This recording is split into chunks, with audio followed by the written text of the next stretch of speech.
O lo iai le anganga o le atua le mea nei. O lo iai le anganga o le atua oka. Ma tautia le mana o le atua. Le mana whaamalo o lo, le mana e tali te talo. O tatou whaalongo le matautia o le atua le nei tae au e ala mai tautinonga. Vi ia le atua ona e tatou te movie le anganga pa ia. A whai mai le anganga pa ia i e tatou follow le ta inga le anganga pa ia. O le mata opuna ma le matas na masa aune mo le nei asasa. O wa venga o le atua. Mata le loa o tangata ia la o mai ma share le upu lea o levana a mata o levanga prepare le atua le ala mo lana upu mo tatou.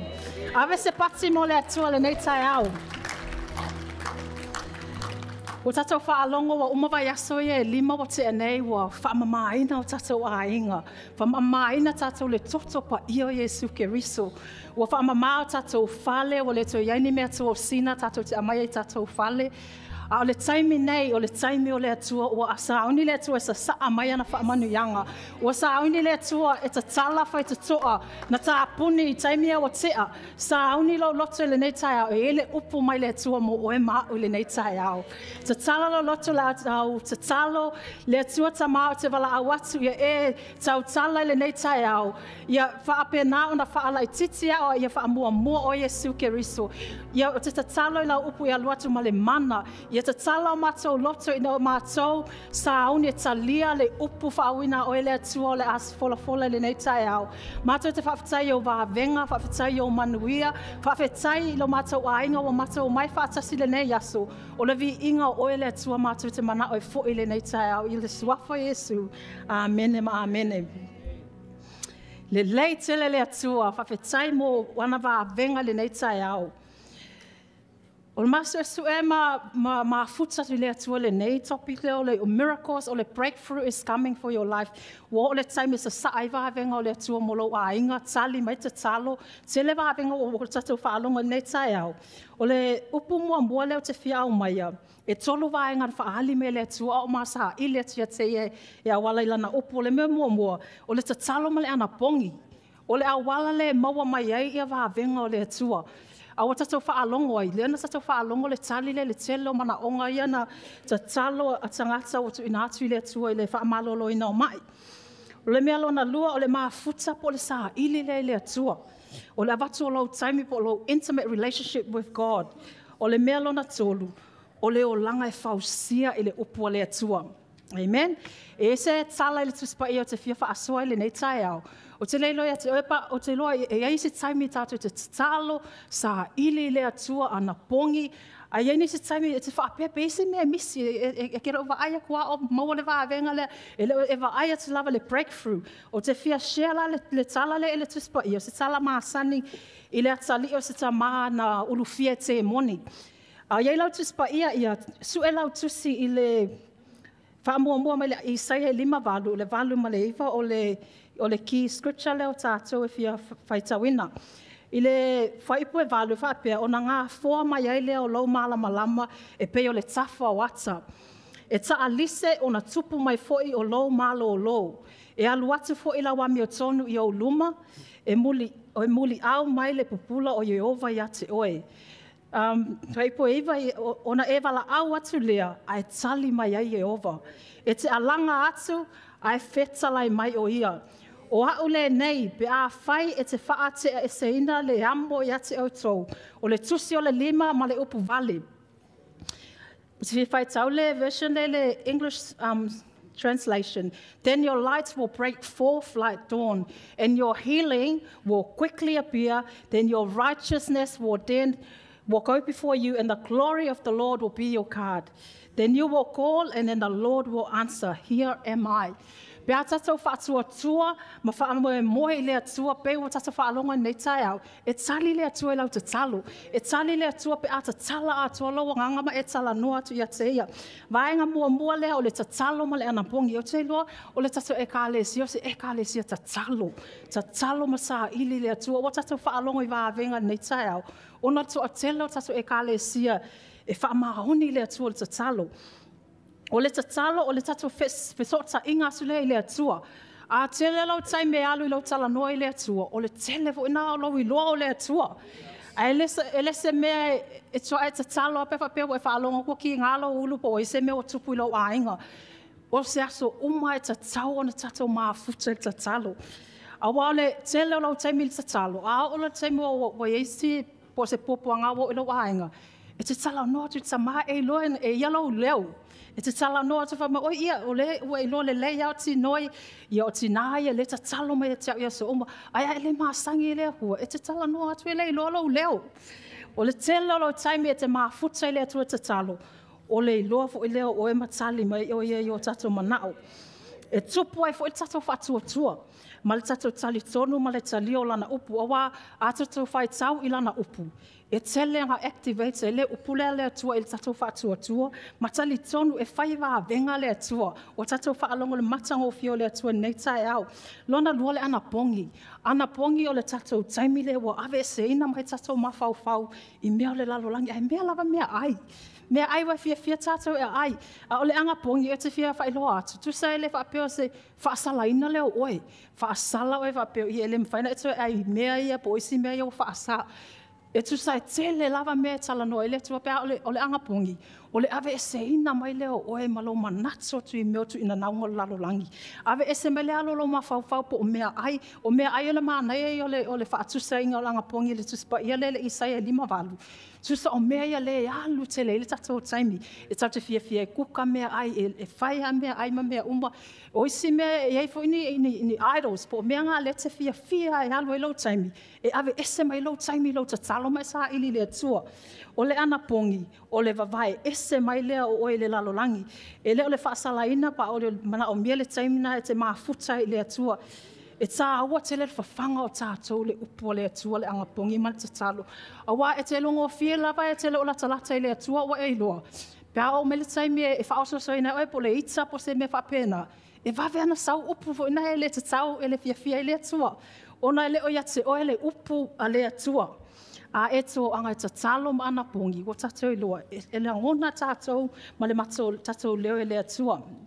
O te fia ma whaina na suelau tu si le mātaiu, whai upo sifulu fitu, o te fia wha-share tu le tala lea, o le whaamalolo ina i Yesu, o le tama na ulu fia e te moni, o le au whai tau atu, mātaiu sifulu fitu, su wha e le lua tasi. Ua lata o atu i le motu o tangata, o na sau lea ia te ia o le tasi tangata, ua to atuli ia te ia, ua whaapea mai, leali ia e alofa mai i loo atalii, ua mai maa liu, ua ti ngā lava, ua pau soo i le afi, ua whaapea soo fo i le vai. Na o au mai a te ia i o au soo, a ua la atou le mawhai o na wha malo lo i a te ia. O na tali atuaile o Yesu ua whaapea atu le tupulanga. Le whaatua ma le whaapio pio. O te le ia te o tau se ia awhia, o te whaapale ia te o tau se ia awhia, au mai ia o ia e nei ia te au. Ua wawao atu Yesu ia te ia, o nalu ese ai lea i whafo o le te moni sa ia te ia. O na malo lo ai lea o le tama i le nei lava i tu waso. O le tala leile i se tamana na mailo lo na atali, na ulu fie te moni. O le upo le atua, wa umana a mai i ona au so o le mana leo le tatalo, mana e whaamalo lo ai mai, ma tutuli e se te moni, ale mea na tupu i ona au so o. Sa le lava le whaatua tua, na tatalo, e le mawhaina e tatalo e, o le tatalo e alu whaatasi ma le whaatua tua, pe o tatou whaalongo i mai e na malolosi ona o le tatalo a atua ma le whaatua tua. O le mea lana mo le au so o whaana luatu le ia Yesu whaatonu atu i ai. O le tau le whaatua ma le whaapia o le mea leo le malolo, e le tama ona o lai tatalo i lau so. Ai lai masalo le whaapia kakalo pe au ke le lope malolo, le tama o le mea tonu ala nan tupu. Ua whaatonu atu Yesu i ona au so. O na tali atu ai leo Yesu. Ua whaapea atu le tupulanga le whaatua ma le whaapia. Ua vavao atu Yesu, o na malolo i le tama i le tali lea. O te fia whaeloa atu la, le mea ala le mawhaina tali ma Yesu i tatou te talu. I le tala lea le matango fia te le whaitau, pe i isau taimi le whale te whaitau uma le mātai e sulu fitu. Wa le ese whaatua i le atua, wa mamau ese mai fo i ma le atua. Ile e pere su tasi ma leon, vai po ono. Vai mai le tusi, ele ai se whaatua tua. Ale se whaatua tua, ele ma whaina fia mai o ia. Awa e te tau ile alu watu ile atua, ona tali tonu o loo soifua o ia. O ia fo'i na te tau wia mai o e matuasa ili a te ia. Ele maua le tali a tātou pe ale ai se mafuta tu a te ia atua i lo whaatua tua ma le tali tonu e whai e le atua le vāvenga. O le mea lona lua leo langa whaapi o mal mamau mai le atua. Le ntatou whaalongo nei tae au i mea o ila le na shea le tina ia Evelina. O a mea o ilana e nai ia na tele o mana ai ave ese fai mai le atua. Ave ese whaapi o mal le whaatua tua. O mea na ngai poloka ia manuia o le atua. E o te lo tātou umana e tango pea o e su e oe. Ma e vai po o amea na te tango kili. Le wa o manga kilingi a leo te wha manatu mai le atua. A e mana e vai manu o le atua ma te tala mai vavenga o le atua. E iai mea na mana o mea le atua e kilingi ese. Ave ese mea ngai poloka ai. Ona e wha alongola i wa tani le tali mai le atua. A matana e loa ma e enjoy le miracles of God. I le whai upula le su i waluatas. O le mea na wha ali atua i loa le Yesu ilona au so wa faali atu ia islato su iwa ona o ane ai lea o le au so o ia Yesu wa na o ilato le taimila le fai mai au so po mama fo inga fai mai ai se hawo le mafai ma to fa malolo ina le mai tu sala fai atu ia Yesu sa so mai le I kualam ke le manga e fa long ma ka malo mo kali po wa mama fai mai ona o ane lea o ilato ia Yesu o na o ilato o whapeane se ale mea na mātou le mawhai ai ona tūlia o ia. Tūlia ese te moni mai le tama o le whaipulo sifulu whai mai ia Yesu. Ona whetala ia toa leo Yesu ia te ilato ona o lo o tau le whaatua tua. Awa e moni o te whai atu ia te otu a whai ele tusalo o tau whaatua tua ma le fua le sinapi. E whai atu o tau le nei maunga. Alu atu ia oe I lea mea, o nā alu atu ai lea. I lea I fo se mea tau te le mawhaia. A ua na o le whaipulua tasi rā lele whai mai lo Yesu lana au so. E tasi lawa le mea mawhaia o nā malolo le mai. A le upula nea a le tuelona au so. A ua na o le tatalo ma le anapongi e o ese ai mea whapene. Tato whai tau whaatasi whaipuna I lua tasi. A ua na o le tatalo ma le anapongi e o ese ai mea whapene. Po alawa mea o lo e whiangai lo a inga o le e tatalo te po te mana o lo fale. Po alawa tu aina mea o lo o e tali tonu e lea tua e tali mai. Ta o mai lana upo o le tatalo ma le anapongi. Wa tatu i lo o le tatalo ma le anapongi ma le maafuta tu I lea tua. Amen. Wa uman whaali atu Yesu le tali o na au so o le O le lesi points le mana o mia le tō mō tātou, mana o mia lo tātou ma futa tu ia te ia. O tātou na whaia tātou le atua ona o le vāvenga o le vi inga. Mana o mia le atua le whaalongo I lo leo. Vi ia tu ia te ia e ala I vi inga. E mana o mia le atua lo ma futa tu ia te ia. E mana o e tu watu o tātou o langa o mai sā ili ei o ia mola nā mia tonu. I le tusi a Roma e ono sifulu lua sifulu whā. O le nei awana e maa lo le anga sala I o tau tino au ngā vale. I lo o tau ngā wa iai I le tuanai, awa fo'ina I tu ina atua o tau tino I le anga sala. E whai maa upenga a le amio le anga. A ia o tau tu ina atua o tau I le atua, e pei o e ua ola na ye ua oti. Ma ia tu ina atu o tau tino I le atua, e whai maa upenga a le amio tonu. Awa ele pule le anga sala ia te autou, awa ua autou le no nofo le tū la fona o le alofa tū noa o le atua. Mana o mia le atua ona awatu moni lava tātou ia te ia. Tapu wa ia te ia I le loto atua ma le wha maoni. O I e ala mai ei ia manui o le atua pe atatu sa ili ma le wha maoni. Amen? Te titi lava o mam. O le points muli lava lea o le o langa e fausia e lunga o le upu o le atua. Tā aua tele le alo le tatou taimi e tatalo anga pongi ai mai se foi. O le sa ili I langa upu le upu o le atua. O te whiwhai tau mai la le mātai o e fitu lua wha le lua lima. O le nei ai se wha alongo ia o upu nei. ma whaia e ia, o te whaatu saina o ia le tangata poto, wana whaia lo na whale lunga le papa. A whaia o se tangata sa ili le atua, whai mei le atua o e tangata poto. Wa a o mai ia wha, a o mai ti munga, a o mai puapua ngai lo ainga. O lo whale le whau I lunga o le papa. E ma whai ona e tula e atu I talo sanga, ana pongi ma le upu ona o lea, e te maa sani le whaitawina le upu le atua. Whaitawina le upu e peo railo whaatua tua. E maua e fo e oe ia wha linga mai le atua. Pe a e whaitawina le upu, meditate on this word day and night. Po uma ma le ao maso uma ele wha apel se longa wa e mana o mia se me le atua ona e tangi atu la e le atua. A wa te wala au atu, e le loa le atua lau leo. Ona e mana o mia le atua oe. E whatu sai le atua lana mawhitanga ia te oe ma le atua I vaonga o ulunga alii. I le tusi e feso e lima pe e whaitawa ina. E tala noa mai Yesu I lona manao. I lana e kale e sia, ia matua e close lavalana relationship pe ia o vao ulunga alii. So e mana o mia le atua tātou, ia maa futa ia te ia, I taimi umalava. E matua e mana o ale atua e tala noa ia te oe. I lana upu lea, e tumu I vaa venga o le atua, e tumu I polo o misia le atua, e tumu I tali I au mana ongana e te mana o e pea e mana o e sa ili moni lava I le atua. Ia mawhau I lana upu, I le au atua ma le po, I o sua mua mua, fitu le valu.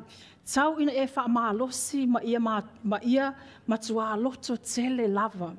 Ia e ana e whai e tusa ma le tula fono uma na whai atu ai mose lau au ana ia te oe. Awa e te alu ese ai I le tu tau matau po le tu tau anga vale na ia manui ai oe I mea uma e te alu iai. Ele te ai lo ngutu le tusi o le nei tu la fono le upo le atua ele te tauna te ama ipsa matato ngutu. A ia mawhauwhaua I le ao a atua ma le pō. Ina ia e ana ai e whai ai le tusi ma mea uma ua tusia I le nei tusi. O na manui ai leo oe. A e whai me le upu, whai mai le tusi le tusi pa ia. E te manuia, e manuia lau a inga o au whanau, o mea umalo lau ele o lau land o lau fale e manuia pe a e tau sisi lana upu mawhai tau I le au a toa ma le pō. Ona e manuia ai lea. O te talo le nei taia o le nei upu. O le awha amalo si ina I tātou e savavali. Ma a vea o se wha manatu o te lo tātou e fia te talo ana pongi sa ili lea li. Pa e mana o mea e lea tua. Ia tatou sa ili moni ma le whaatua tua e whai e lea tua le vāwenga o tatou whaalongo ai. E lei se mea whainga tai lea tua. E lei se mea whainga tai a te o lea tua e tali te talo. O manuia ma vāwenga o lea tua e ma whaina o mai I tātou. Pe a whai tātou te sa ili a te ia ma le wha maoni. Whaiu ina la ia I saia le lima walu le wha au tū ai tātou le anapongi ma le tatalo. O na ngā fōa mai ai lea o lo malama e pei o le tafa o ata. A whai o e mai pa ese mea o tupu o ainga o lo e tatalo. E whai mai pia e whai le upo le tua. E ta alise o na tupu lo malo lo ina.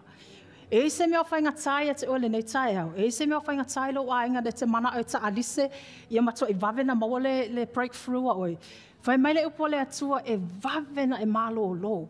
E vave o na maua le finance ngai mana o mia e oe po lo ainga. E vave o na maua le breakthrough po lau whanau po sesi o lo. Ta talo tu le atua mo mana o ngai mea whainga luenga, lo suenga luenga po le alawa se mea. Whai mai lana upo le ise mea whainga tai le tamaa. Ua sa auni le atua e sa saai lana wha amalo o longa o na manuia I lunga I tātou umalawa. Pe a whai tātou te sa ili ma whaatua tua I lana upu. O le upu lea le atua le nei tae au. Me ma whai o na tu atu te taimi le apostolo. Pāti te talo le ia manuia lo tātou a inga. Ma a vele nei upu e wha amalo sia I tātou I te swafa Yesu. Amen.